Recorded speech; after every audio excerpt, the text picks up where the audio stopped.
we're living with these histories that we don't know.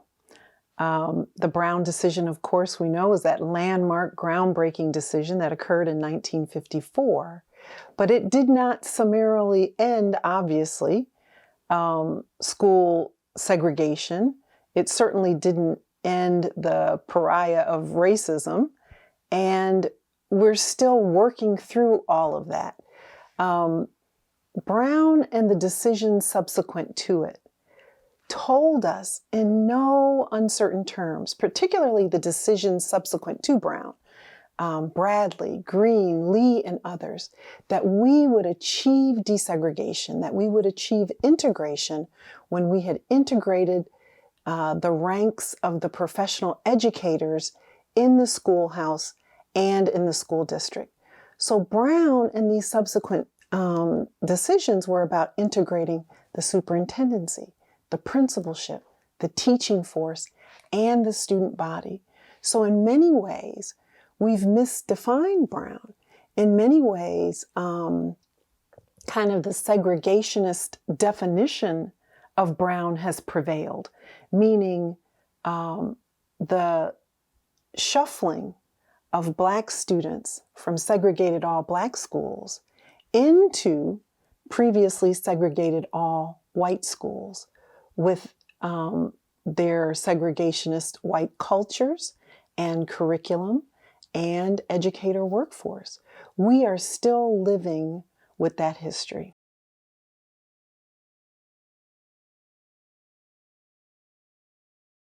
So Brown is this intellectual feat, this moral giant of a move in the American legal and social landscape.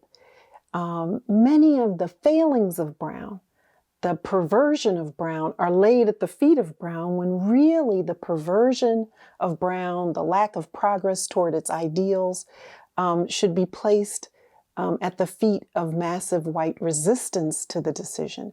And that white massive resistance, that political and legal strategy, had us in a circumstance, us meaning the United States of America, where until the late 70s, early 80s, we had not advanced the goals. The culture of the schools is more reflective of segregationist whites. The curriculum, the curricular materials, and in some cases the names of the schools, schools named after Confederate icons and other segregationists.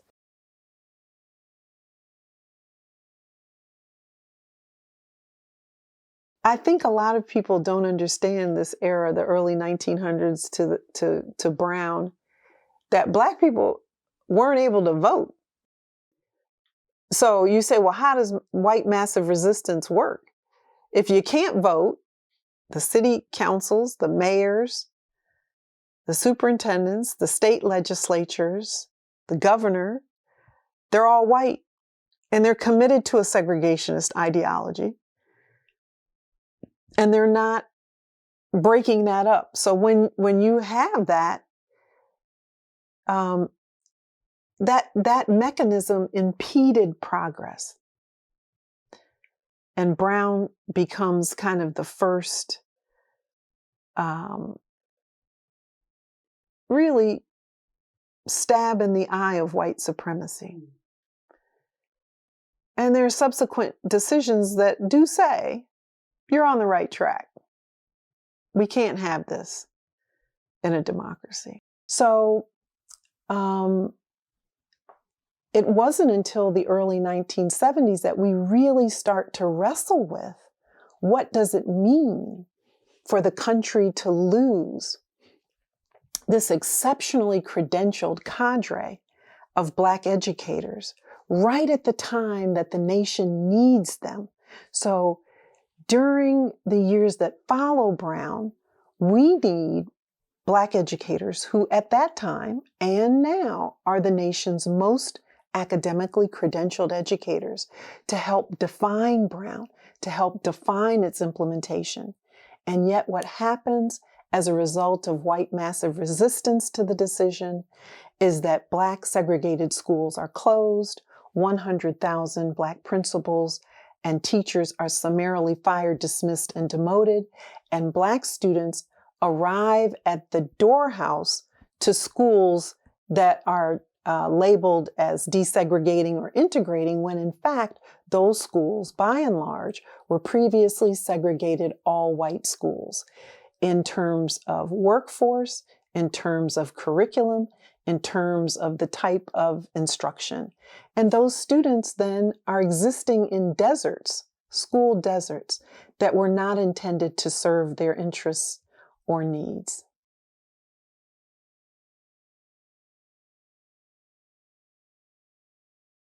There are many stories about the replacement of exceptionally credentialed Black educators by less qualified, less credentialed, or uncredentialed whites. One that really sticks with me is a case that Thurgood Marshall, when I say case, I don't mean legal case. This was a circumstance that he wrote about. A South Georgia teacher who had done his undergraduate work at Fort Valley State, now University, and then earned a master's degree at Columbia University. This man was the principal teacher of a dirt floor school in southern Georgia, and he has about 14 or 16 students in this school. His school is before it's closed, he's fired, this gentleman with the undergraduate degree from Fort Valley State College, then now University, and HBCU, and Columbia University in New York City, is replaced in this interim period before his school closure by a white male who's a milkman. Now, Marshall talks about this as such an egregious circumstance, but it wasn't the only circumstance. You know, the primary evidentiary base for my book is a series of U.S. Senate hearings that occurred in 1971 about the displacement of Black principals and teachers. And it begins with the case of Dr. Betty Smith, who at the time was one of only 3 educators in the state of Georgia, not 3 Black educators, 3 educators in the state of Georgia to hold a doctoral degree. Her degree is from New York University. She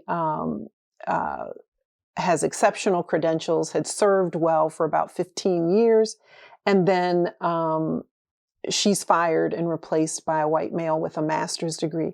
And these firings did not have any rationale behind them. In almost every case that's cited in the Senate hearings and in court cases where Black educators were seeking some redress to this wrong, these educators had been lauded not only by their colleagues within their segregated all-Black schools, but by the white superintendents who also oversaw segregated all-white and segregated all-Black schools.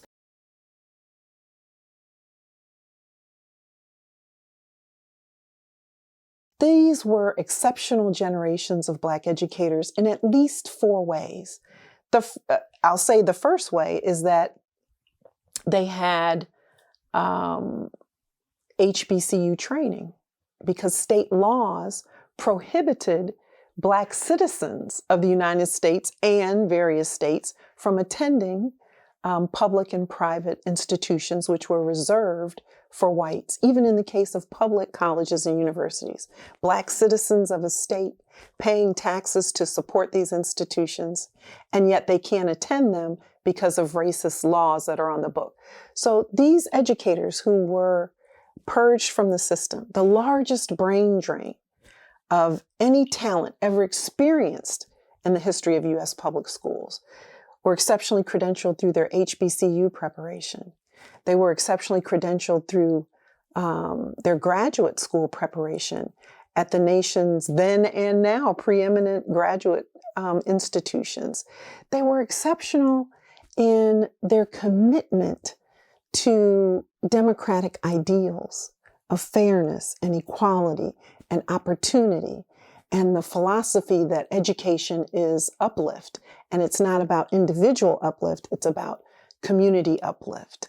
And they were exceptional in a fourth way, in their commitment to serving children and families, many of whom would be the first to receive, full elementary education or full high school education and entertain the prospect of going off to college.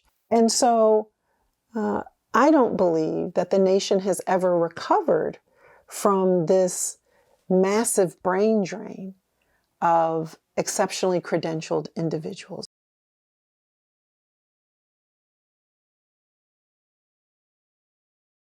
So now you say, how did Black educators during this period of time, from the early 1900s through the Brown era, how did they become more credentialed than their white peers in this era of extreme racial constriction of opportunity and movement?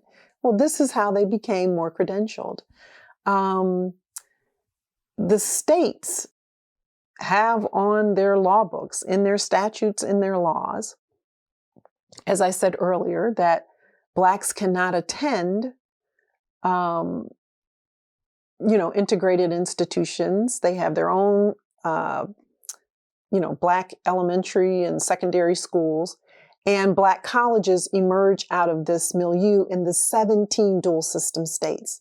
The 17 dual system states from Delaware all the way down the east coast of Florida and as far west as Texas and the southwestern states are operating racially segregated schools by state law. This is not just, individual districts' decisions. This is state law. So what do Black citizens of these 17 dual system states do? The white public colleges, which are supported by Black tax dollars in addition to white citizens' tax dollars, are white reserved.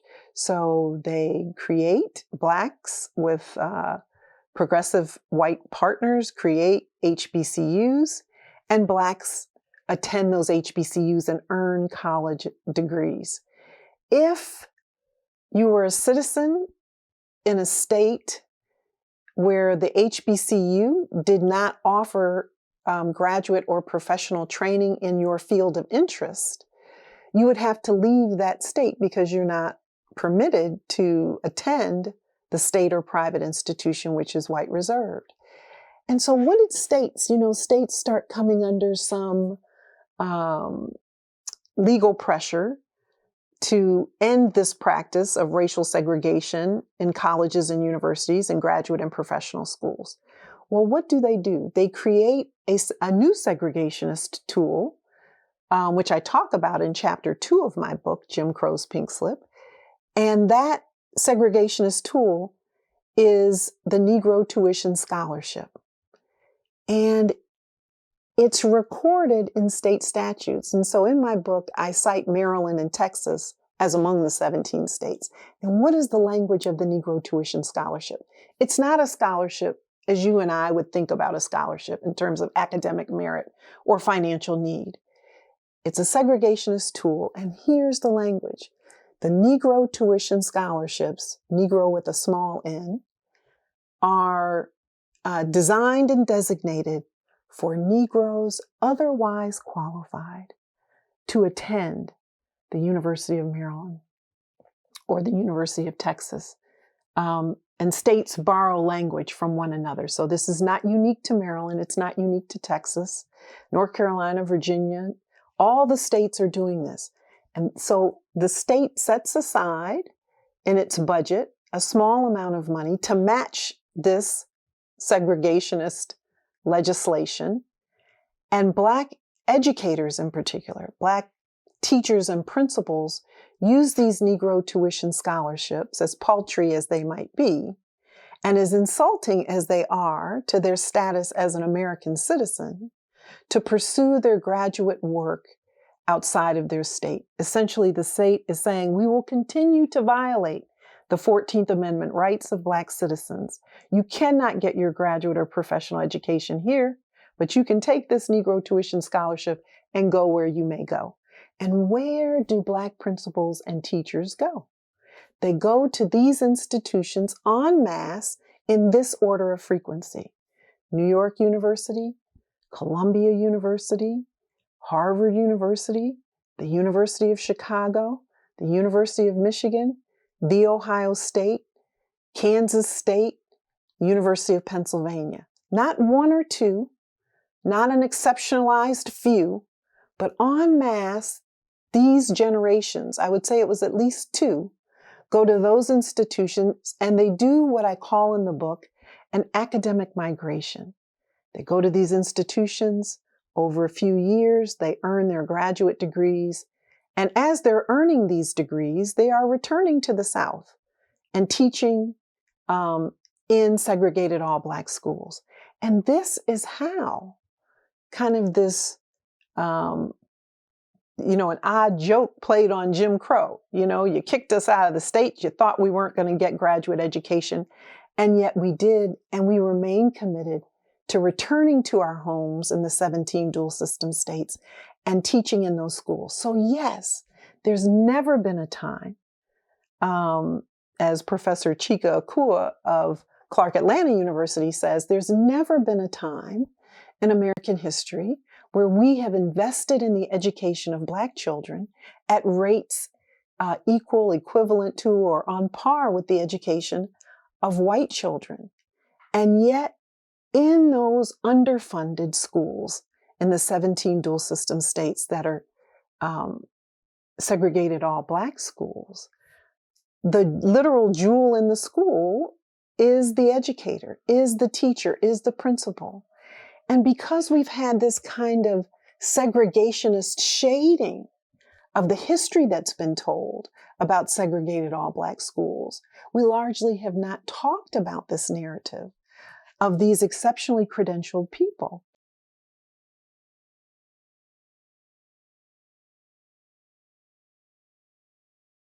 The U.S. Senate hearings on the displacement of Black principals, which also includes data about teachers, required the 17 dual system states to submit rosters of the Black teachers, their credentials, and the white teachers and principals, Black teachers and principals, their credentials, and white teachers and principals, showing who replaced whom.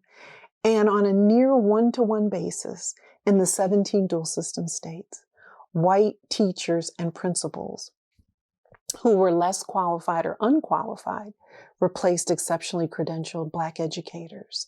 As one example of the many, Sumner High School in Kansas City, Kansas, in 1926, Sumner High School, segregated all-Black school, in 1926, 35% of its teaching force had master's degrees, several from the University of Chicago and Harvard, I think one from University of Pennsylvania. That's 1926.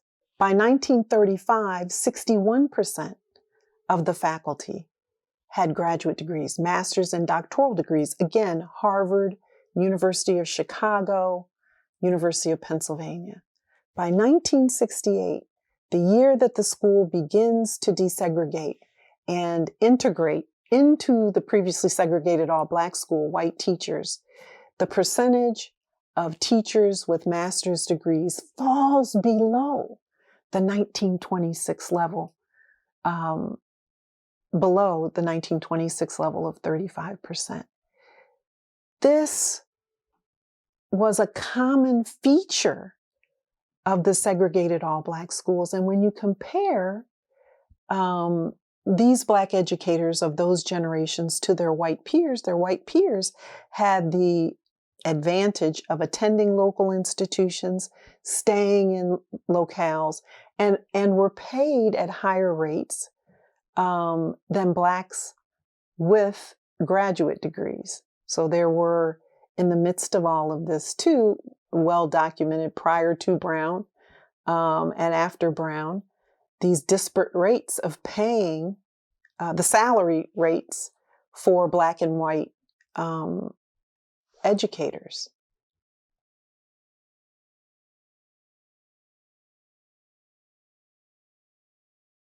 What has changed since Brown and what has stayed the same?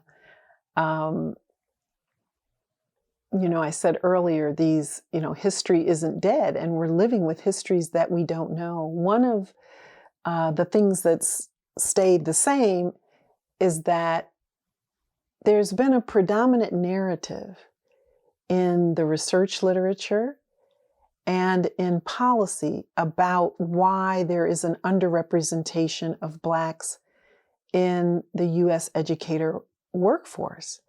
And that narrative is wrong. In fact, it has breathed life into kind of the segregationist notion about why Blacks are underrepresented in the educator workforce. So the myth goes something like this. After Brown, Blacks left the education professions to pursue careers previously unopened to them. That's a lie. It doesn't reflect the historical record. Blacks did not leave the education professions. They were purged from it, and the profession left them. And there's a through line from white resistance, massive resistance to Brown, to the current underrepresentation of Blacks in the educator workforce. So today, about 3% of the nation's nearly 14,000 superintendents are African American. Today, in 2025, about 11% of the nation's 93,000 school principals are African American. Today, in 2025, about 7 or 8% of the nation's 3.2 million teachers are African American. This underrepresentation has roots in white massive resistance to Brown and the purge of Black educators, this 100,000 from principalships and teaching force, and the teaching force and the transfer of their jobs to whites, many of whom were less credentialed. So you close the Black schools, you fire, dismiss, and demote Black principals and teachers. You now send Black students into previously segregated all-white schools. The cultures of those previously segregated all-white schools is not an integrated environment. It's not an integrated environment because there are no Black teachers, there are no Black principals, and there also aren't Black superintendents leading the school district. So, Bradley and Green and Lee, those decisions told us that we would know we had achieved integration when the adults were integrated, the superintendency, the principalship, the teaching force, not just the students.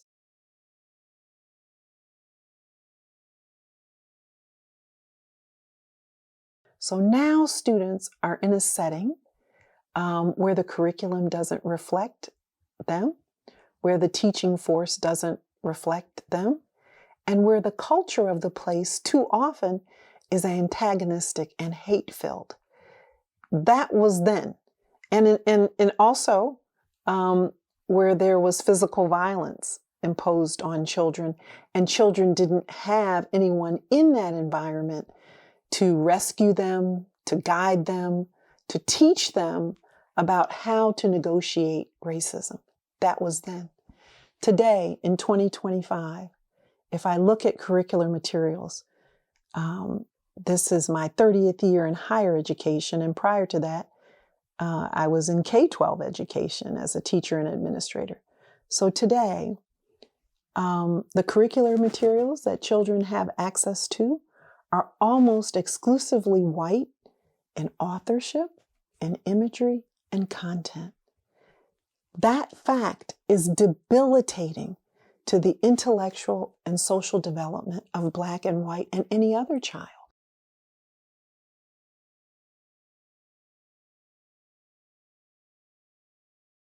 If we look at then and now, when the curriculum in authorship and content and imagery does not reflect the truth or the diversity that's embedded in American and world history, and just reality, it does a disservice to the intellectual development of children and their socialization, because it teaches, that absence teaches children that the world of creativity, the world of knowledge generation, the world of intellectual engagement, the world of big ideas and the solving of big problems only belongs to one group.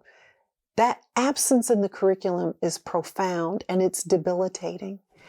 And I think it's a fallout from this era when we purged these exceptionally credentialed Black educators.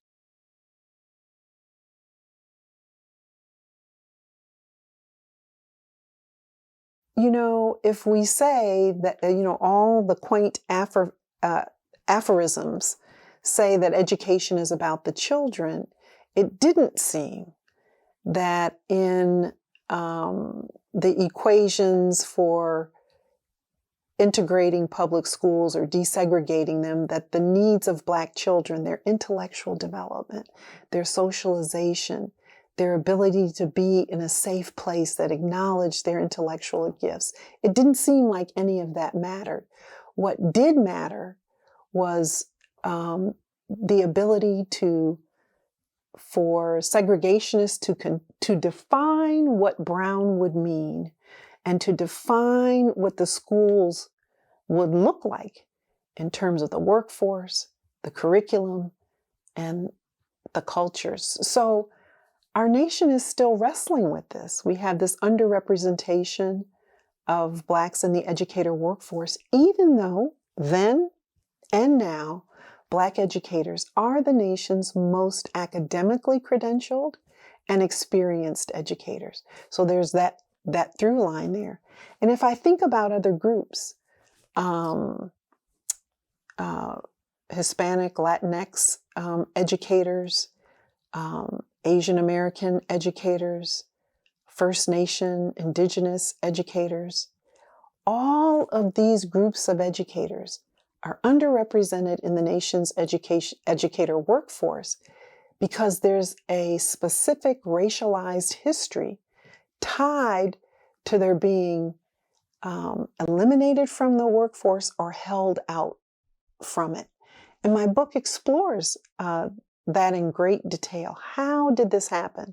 It wasn't accidental, it was purposeful, and it was a coordinated effort.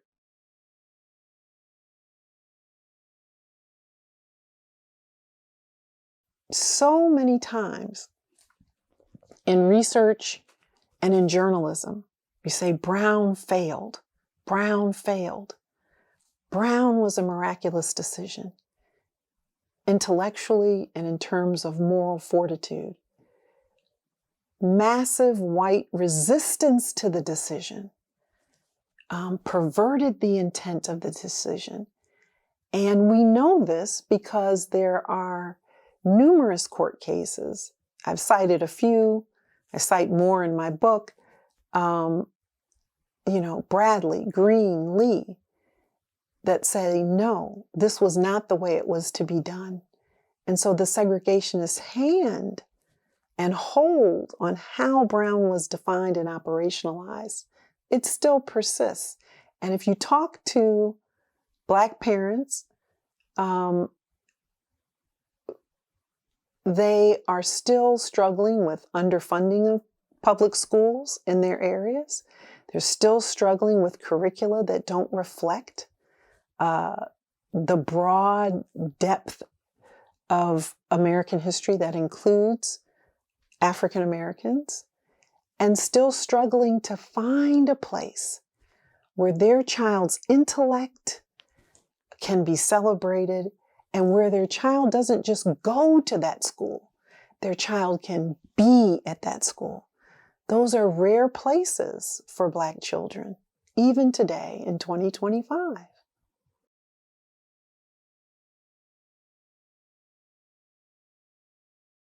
The Senate hearings of 1971 about this displacement of Black principals and teachers resulted in a real thorough examination of this issue. Like, what were the mechanisms that were creating this ability to purge these educators from the system right when we needed them? We do know from the Senate hearings and from court cases and other resources that Black educators sought a remedy to being fired, dismissed, and demoted. But much of the remedy was too late coming. The damage had been done.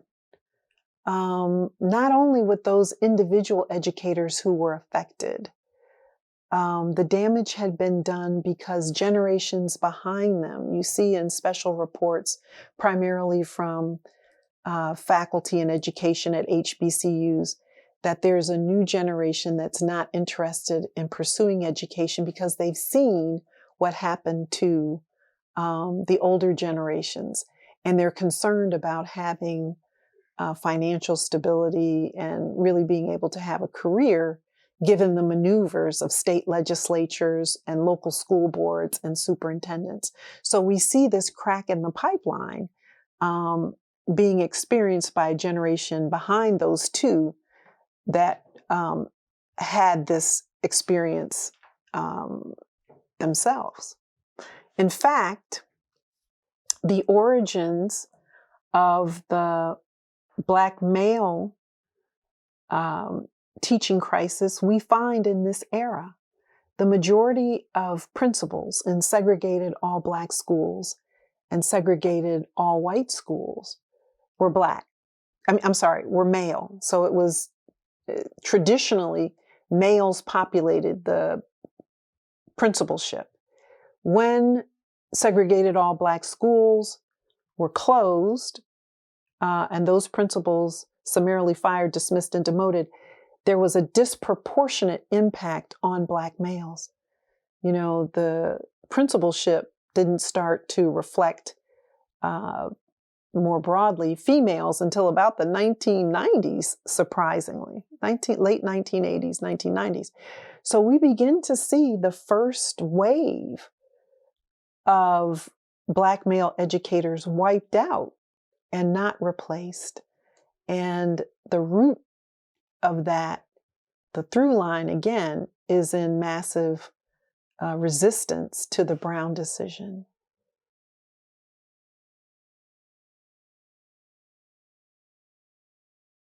So we have this history that we're living with, and what can we do about it now? I think there are at least 3 things we can do about it now. One is acknowledge this history as it's told in Jim Crow's Pink Slip. And the reason it's important to acknowledge the history as it's told in Jim Crow's Pink Slip is because the narrative in my book upends the myth that Blacks left the educator workforce. No, we have to acknowledge there was a breach. There was a protracted and deliberate effort to eliminate generations, at least 2 generations, of the nation's most credentialed educators from the public school system.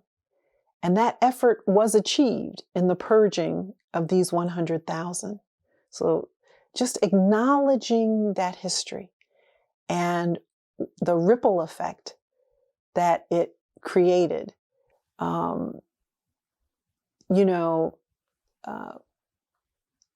Nuclear warheads, nuclear weapons, when they're dispatched, they have a half-life. That radiation that's released continues to live after the actual implosion, right? And that's what we have here. There's something that's living, that's deleterious to our public schools, their strength, its workforce that we're still living with. And some folks want to just kind of forget that and say that was then, this is now. Well, here's something interesting about history that you're living with. If you don't excavate it, if you don't dig this out and see what's underneath that has caused the fracture and the breach, the digging out is part of the resolution. We have to acknowledge the history. The profession was taken from Blacks, and it was taken from other groups of racialized minorities. Slightly different histories, same result. That's why we're here now. What can we do after acknowledging the history is acknowledge that there was a breach and that it needs to be repaired. And we can look to see where this breach is most egregious. So prior to Brown, in the 17 dual system states, 35 to 50% of the educator workforce, teachers and principals, were African American. Today in 2025, there's no state that approaches those percentages. And so one way to rectify that is to look at federal and state partnerships that not only engage legislatures, but engage local school districts to devote resources to repairing this breach. It's going to take time and energy and effort. It's not going to be a 1-year thing or a 2-year thing. The breach was deep and wide, and it's persistent, okay? We know that HBCUs continue to prepare almost 50% of the nation's Black teachers, right? 3% of the nation's 4,500 colleges, schools and colleges and universities prepare almost 50% of the nation's Black teachers. They're not preparing Black teachers just because they're Black. They have a mechanism for attracting interest in the profession and training these educators, these teachers and principals, to serve in mainly high-need schools and school districts. TWIs, traditionally white institutions, could learn something from HBCUs. I'd like to see more partnerships where TWIs partner with HBCUs to see what they're doing to recruit and prepare and place conscious and committed Black principals and teachers.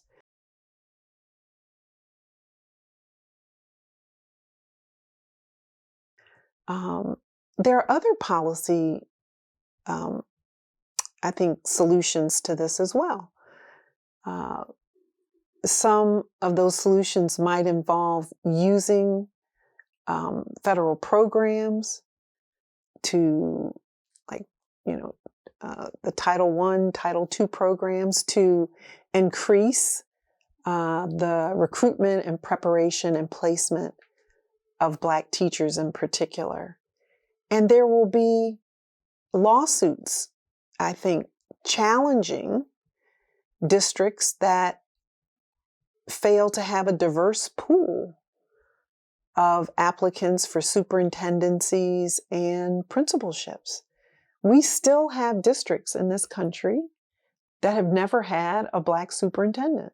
Black superintendents are Black educators, superintendents and principals and teachers are the most credentialed educators the nation has. So why are they underrepresented in the superintendency and in the principalship and even in the teaching force? We need to tap this talent. Some of the research, most of it in fact, suggests to us that the power of the Black educator is representational. Children can be what they can see. The story may begin there, but it doesn't end there. We have not sufficiently reported that Black educators have more credentials than their white peers.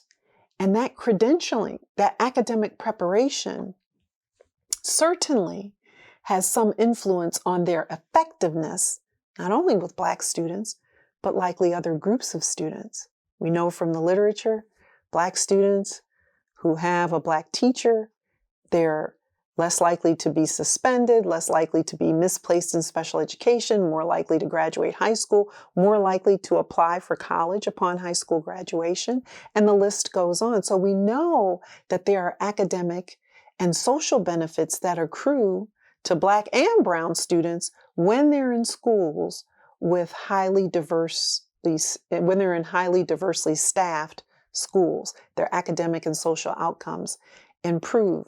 That's not just representational.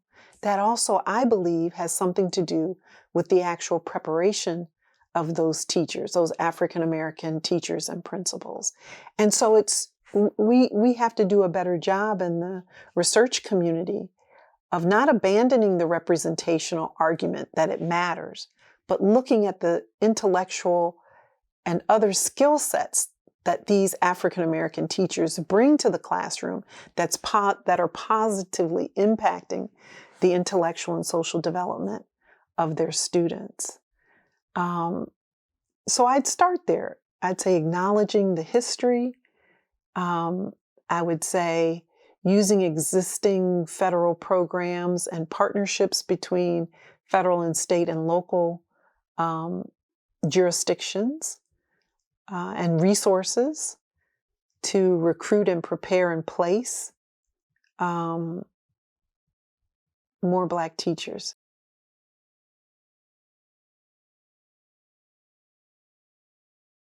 This is not missionary work. This is the work of repairing a breach. This is the work of building new generations that mirror these two, that were bloodlet, that were purged from the system.